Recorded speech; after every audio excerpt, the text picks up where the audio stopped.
Cricket के अंदर neutral umpire लाने वाला मैं हूं। इसको कोट करते हुए वो हमेशा ये इलेक्शन प्रोसेस के ऊपर और इन चीजों के ऊपर जो है वो बात करते हैं कि जी अंपायर जो है वो न्यूट्रल होने चाहिए। इनकी मुखालफत में फैसला दें, कोई ऐसा फैसला दें, कोई ऐसी बात कह दें, कोई ऐसी हरकत कर दें जो इमरान खान साहब से मुखालफत में जाती हो, तो उसकी न्यूट्रली फिर कुछ नहीं रहती। मैं आपके सामने 10 ऐसे मिसालें रखने लगा हूं, 10, जिससे मैं आपको प्रूव करूंगा कि ये सिर्फ कहने की बातें हैं और ये क्रिकेट की हद तक ही था जो कुछ था।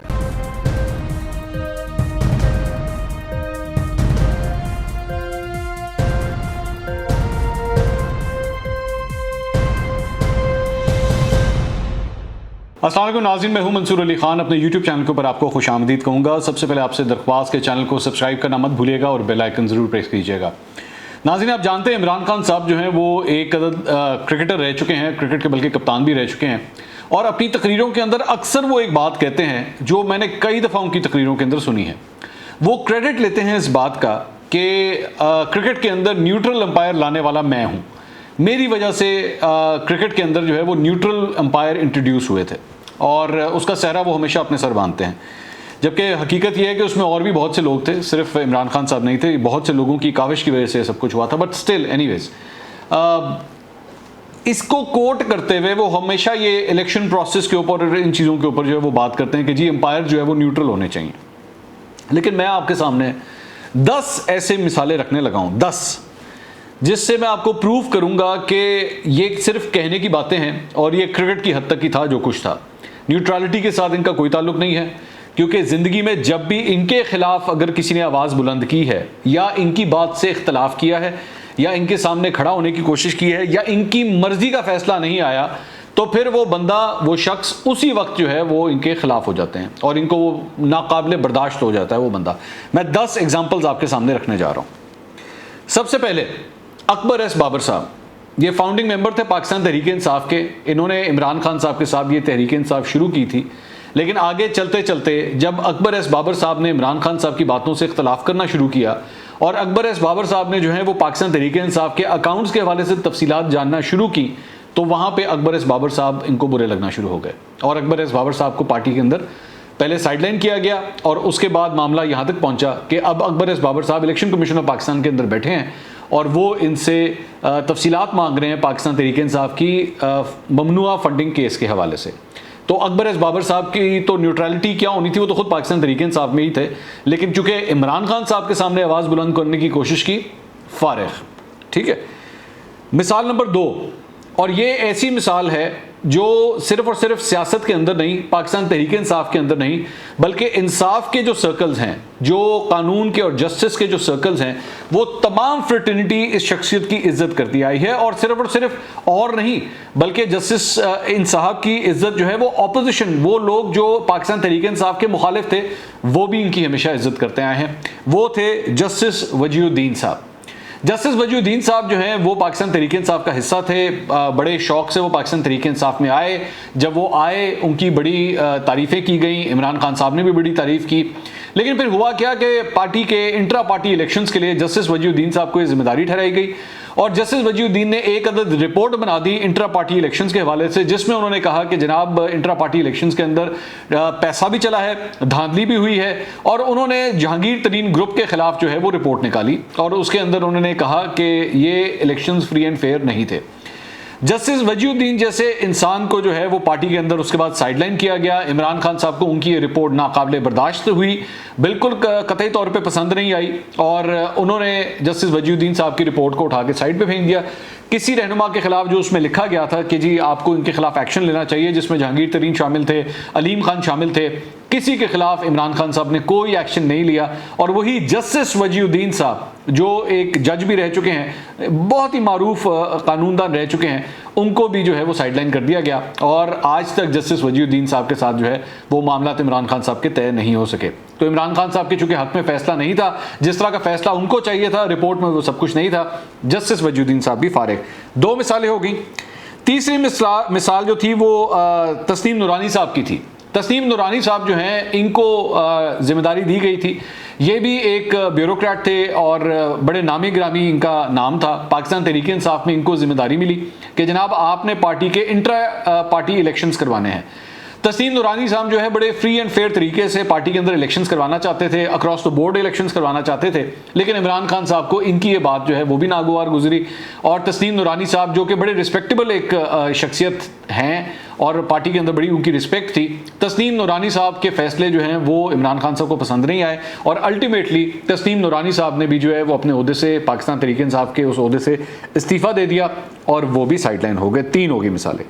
उसके बाद चौथी मिसाल एक ऐसी मिसाल है जिनकी बहाली के लिए इमरान खान साहब खुद सड़कों के ऊपर निकले, खुद उस तहरीक का हिस्सा रहे, हमेशा कहते रहे कि जनाब इनकी बहाली के लिए जो है मैंने बड़ी कुर्बानियाँ दी हैं, मैंने बड़ी स्ट्रगल की है। वो हैं इफ्तिखार मोहम्मद चौधरी साहब जो साबिक चीफ जस्टिस थे।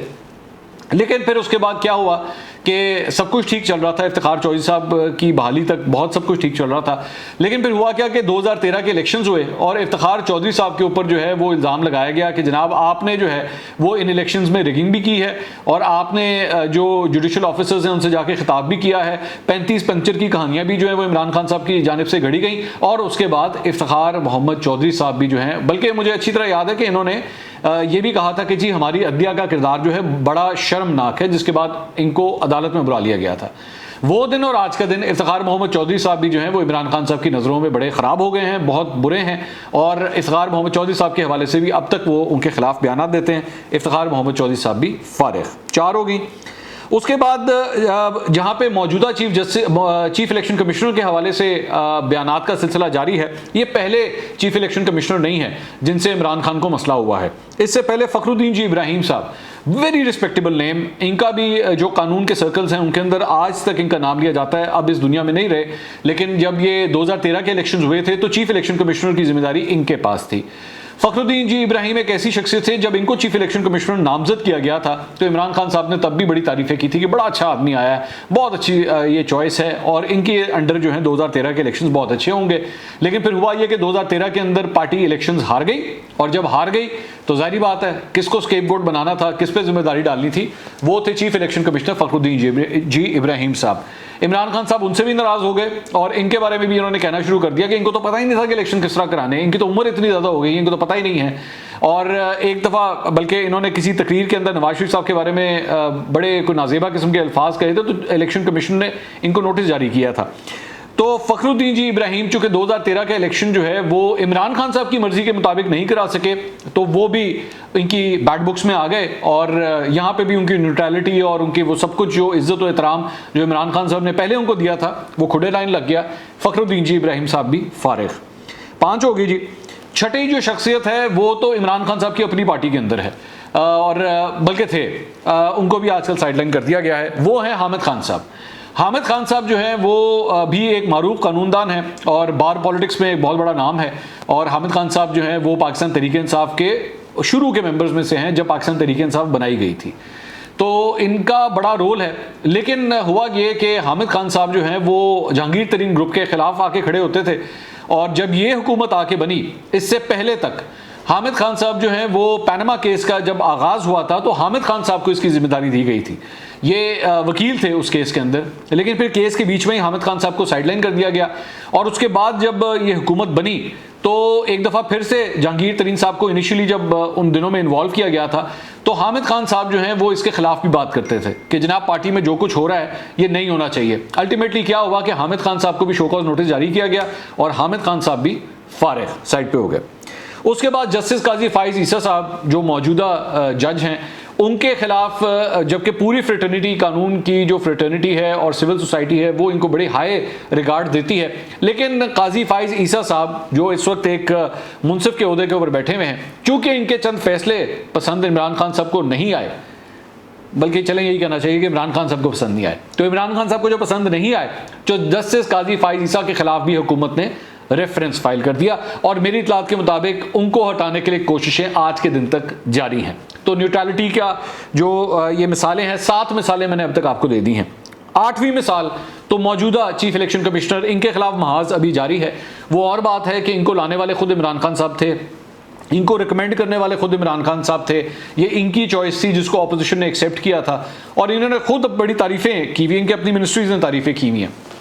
इनके बारे में ये जो एक प्रोपेगेंडा अब शुरू किया गया है इलेक्शन कमीशन ऑफ पाकिस्तान के खिलाफ, इसमें एक थ्योरी जो डिस्कस होती है सहाफती हलकों में, वो थ्योरी ये भी है कि ये इमरान खान साहब का या पाकिस्तान तहरीक इंसाफ की हुकूमत का जो है एक स्ट्रैटेजी हो सकती है, क्योंकि इनके कई केसेस जो हैं वो अपने फाइनल मरहलों तक पहुंचे हुए हैं। यानी कि एक ममनुआ फंडिंग का केस है, इसके साथ साथ फैसल वाडा साहब का भी एक केस चल रहा है, वो भी अपने मंतकी अंजाम तक पहुंचने वाला है।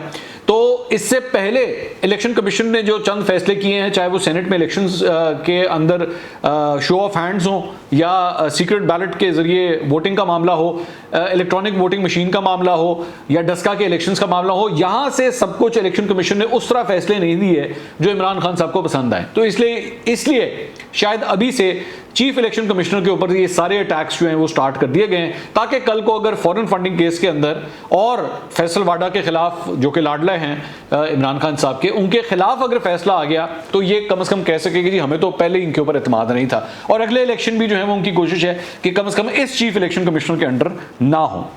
उसके बाद नवी मिसाल जो है वो तो बड़ी अजीब मिसाल है, वो इसलिए क्योंकि वो इख्तलाफ जो है वो पाकिस्तान तहरीक इंसाफ के अपने सदर के साथ ही हो गया था, और चूंकि इख्तलाफ आपने कर लिया था तो आप खुदे लाइन लगेंगे।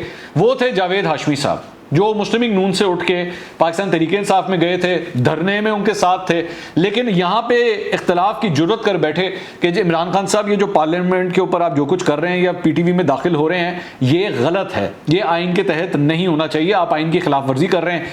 यहाँ पे चूंकि उनके साथ इख्तलाफ हुआ तो पार्टी के सदर को जो है वो खुदे लाइन लगा दिया गया और जावेद हाशमी साहब भी फारिग। ये वही जावेद हाशमी है कि जिनको पाकिस्तान तहरीक इंसाफ में जब शामिल किया गया था तो एक बहादुर आदमी, हाशमी हाशमी, ये सारे नारे जो है वो लगाए गए थे और बड़ा ढोल मचाया गया था कि देखें जी कितना बड़ा सियासतदान है, इतनी इज्जत इतनी इज्जत इतनी इज्जत जावेद हाशमी साहब की। लेकिन वो गलती कर बैठे कि इमरान खान से इख्तलाफ कर बैठे, जावेद हाशमी साहब भी फारिग।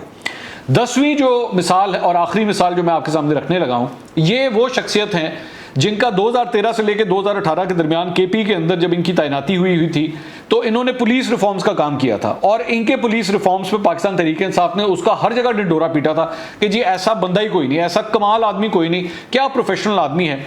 यहां तक कि इमरान खान साहब ने बतौर वजीर आजम जब अपनी पहली तकरीर की थी तो इनका नाम लिया था कि मुझे फ़ख्र है इनकी परफॉर्मेंस के ऊपर। नासिर खान दुरानी को ला के पंजाब के अंदर उन्होंने तैनात किया जब 2018 के इलेक्शन हुए। तैनात करने के बाद इनकी ड्यूटी लगाई गई कि जी आप पुलिस रिफॉर्म्स करें। मेरी इतलात के मुताबिक नासिर खान दुरानी जो हैं उनके चंद इख्तलाफात हो गए मौजूदा सेटअप के साथ और नासिर खान दुरानी मेरे ख्याल में विद इन वीक्स या शायद महीनों के अंदर अंदर ये भी फारिग। नासिर खान दुरानी आज इस दुनिया में तो नहीं है, लेकिन जिस तरीके से उनको इस पूरे सेटअप से अलग कर दिया गया सिर्फ इस वजह से कि उन्होंने इख्तलाफ किया था उस्मान बुज़दार साहब की इस हुकूमत के साथ, उसकी वजह से नासिर खान दुरानी भी फारिग। तो ये जो बार बार कहा जाता है ना कि जी मुझे न्यूट्रल एम्पायर बड़े पसंद है, न्यूट्रल एम्पायर बड़े पसंद है, ये न्यूट्रल एम्पायर इनको सिर्फ तब तक पसंद है अगर वो इनके हक में फैसला दें, अगर वो इनसे इख्तलाफ कर लें, इनकी मुखालफत में फैसला दें, कोई ऐसा फैसला दें, कोई ऐसी बात कह दें, कोई ऐसी हरकत कर दें जो इमरान खान साहब से मुखालफत में जाती हो, तो उसकी न्यूट्रली फिर कुछ नहीं रहती। न्यूट्रलिटी इनकी सिर्फ तब तक उन्हें पसंद है जब तक इमरान खान साहब के फैसले आते रहें। अगले व्लॉग में दोबारा मुलाकात होगी। अल्लाह हाफिज़।